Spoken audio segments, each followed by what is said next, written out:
কিন্তু আমরা ছবিটা আঁকবো বা ছবিটা আঁকার চেষ্টা করব। তাহলে প্রথম আমরা এই করলাম, হ্যাঁ, এইদিকে আমরা কি মাপি? কোয়ান্টিটি। এইদিকে কি মাপি? প্রাইস মাপবো, এখানে ডিমান্ডটাও মাপবো আর সাপ্লাইটাও মাপবো। তাহলে এদিকে কোয়ান্টিটি, এদিকে প্রাইস, ডিমান্ড আর সাপ্লাই।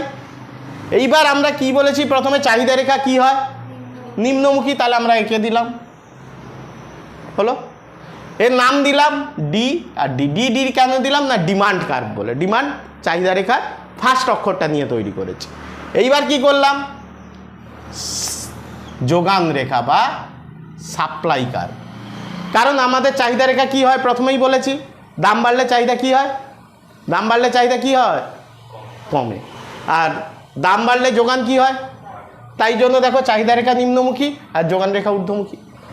কি এইবার যে বিষয়টা হচ্ছে, এইবার এই ছকটাকে আমরা ফলো করব। সাপোজ ধরে নাও এই জায়গাটা তোমার এই পজিশন, কারণ দাম বেশি মানে এই ওপরের দিকটাকে নির্দেশ করে, আর দাম কম মানে নিচের দিকটাকে নির্দেশ করবে। ধরে নাও তোমার এই 700 টাকার লেভেলটা আমি দেখানোর চেষ্টা করছি। এইটা ধরে নাও 700 টাকা। তাহলে 700 টাকায় কি ঘটনা ঘটেছিল? চাহিদা বেশি ছিল না কম ছিল? কম ছিল। তাহলে দেখো চাহিদা রেখাকে কম জায়গাতেই ছেদ করেছে, হ্যাঁ কি না? যোগান রেখাটা বেশি বা যোগানের পরিমাণ বেশি, দেখো যোগান রেখাকে দূরেই ছেদ করেছে। কেন? এর দূরত্ব বেশি, এর দূরত্ব কম। তাহলে দূরত্ব বেশি মানে বেশি কোয়ান্টিটি। দেখো আমি যদি এইখানেও দেখাই, তাহলে এইটা বেশি আর এইটা কম, হ্যাঁ কি না? তাই তো। এইবার আমি এখানে একটা নাম দিয়ে দিলাম আই আর জে, ঠিক আছে? তাহলে দাম কতটা? আমি এখানে নাম দিলাম পি। এখানে নাম দিয়ে করতে হবে, সংখ্যা দিয়ে হবে। ধরা যাক আমি এখানে নাম দিলাম OP4, ঠিক আছে? তাহলে দামটা কতটা প্রথম অবস্থায়? দামটা কতটা? নো, দাম এখানে এ দিয়েছি OP4। P4 হচ্ছে যে একটা দামের অবস্থা বোঝাচ্ছে। তাহলে দাম কতটা প্রথমে? না, OP4। এই P4, তাহলে এই দামের যোগান কতটা?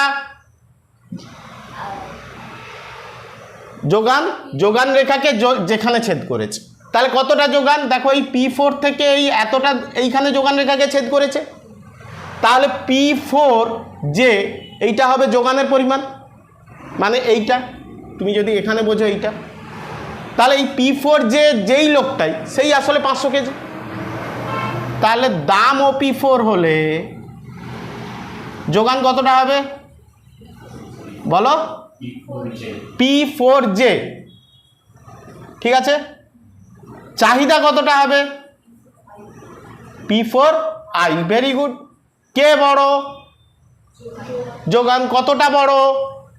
দেখো এই রাস্তাটা যোগানের পুরোটা পার্ট, তার মধ্যে এই রাস্তাটা চাহিদা পূরণ করা গেছে। তাহলে বাকি রাস্তাটা মানে আই যেটা কি হবে? অতিরিক্ত যোগান। কেন?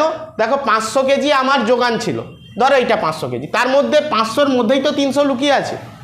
তাহলে 300 কেজি চাহিদা মানুষ করেছে, সেইটা দেওয়া গেছে, বাকিটা পড়ে আছে। তাহলে অতিরিক্ত যোগান কতটা? না, এইটা যদি চাহিদার মেটানো যায় তাহলে বাকিটা পড়ে আছে। বাকিটা কতটা? IJ। তাহলে অতিরিক্ত যোগান কতটা হবে? বিয়োগ করে দিতে পারো, প্রথমটা বিয়োগ দেখিয়ে দিচ্ছি, P4J, কারণ বড় থেকে আমরা ছোট বিয়োগ করি। তাহলে P4J মাইনাস P4I, হ্যাঁ কি না? তাহলে অতিরিক্ত যোগান কতটা আছে? না IJ পরিমাণ, হ্যাঁ কি না? আমার এইখান থেকে এইটা যদি যোগান হয়, তার এইখান থেকে এতটা যদি চাহিদা হয়, তাহলে পড়ে থাকা পার্টটা নিশ্চয়ই অতিরিক্ত যোগান। এর পরের পিরিয়ডে লিখতে হবে অতিরিক্ত যোগান IJ আছে বলেই। এখানে ছিল 200 কেজি, সেইটাকে আমরা এখানে নাম দিয়েছি কি IJ। তাহলে অতিরিক্ত যোগান IJ আছে বলে কি হবে? তারপরের পিরিয়ডে IJ অতিরিক্ত যোগান আছে। অতিরিক্ত যোগান থাকলে কি হয়? দাম কমবে, সেটা বলো। অতিরিক্ত যোগান IJ আছে, তাহলে অতিরিক্ত যোগান IJ থাকার জন্য পরের পিরিয়ডে কি হবে? দাম কমবে। দাম কমে দেখো P3 হলো। যেই P3 দাম কমেছে দেখো চাহিদা একটু বেড়েছে, এই যে দেখো এখান থেকে এতটা চলে গেছে, আর যোগান দেখো একটু কমেছে। তাহলে আমি যদি এখানে নাম দেই জি আর এইচ, এখানেও নাম দিলাম ধরো জি আর এইচ, ঠিক আছে। তাহলে দেখো দাম এর পরের তাহলে আমাকে লিখতে হবে কি, অতিরিক্ত যোগান আই যে আছে বলেই কি হবে, পরের পিরিয়ডে দাম কমে কি হবে, ও P3, আগে P4 ছিল, সেখান থেকে ও P3 হবে, ও P3 হবে। তাহলে ও P3 হলে কি হবে এবারে, তাহলে এবার আমাকে দেখতে হবে ও P3 অবস্থায় চাহিদা কতটা। P3 ভালো করে দেখো, P3G, এই তো চাহিদা রেখাকে এখানে ছেদ করেছে, তাহলে চাহিদা রেখাকে যেখানে ছেদ করবে তাহলে ততটাই হবে চাহিদার পরিমাণ। তাহলে চাহিদা কতটা ও P3 দামে, বলো P3G। যোগান কতটা P3H। তাহলে অতিরিক্ত যোগান আছে কি নেই, কতটা GH, এই তো গ্যাপ দেখা যাচ্ছে এখানে, GH, আগে IJ ছিল এখন GH। তাহলে অতিরিক্ত যোগান কতটা, না এই পার্টটা, হ্যাঁ কি না, কতটা GH। তাহলে অতিরিক্ত যোগান GH আছে বলে আবার একই কথা লিখব, অতিরিক্ত যোগান GH এখনো আছে বলে তাহলে পরের পিরিয়ডে আবার দাম কমবে। তাহলে পরের পিরিয়ডে দাম কমে কোথায় এসছে, না OP2 তে এসছে ধর। তাহলে দেখো OP2 দামে দুজনের দূরত্ব সমান হয়েছে, কেন, OP2 দামে চাহিদা কতটা, এটা ধরো এ দিলাম, তাহলে চাহিদা কতটা OP2 দামে, P2L, ভেরি গুড। তাহলে চাহিদা OP2 দামে কত, P2L। যোগান কতটা P2L, হ্যাঁ কি না। তাহলে অতিরিক্ত যোগান কি এখানে আছে, অতিরিক্ত চাহিদা কি আছে, নেই। তাহলে এইখানে কি হচ্ছে, দুজনে অতিরিক্ত যোগান এখানে শূন্য।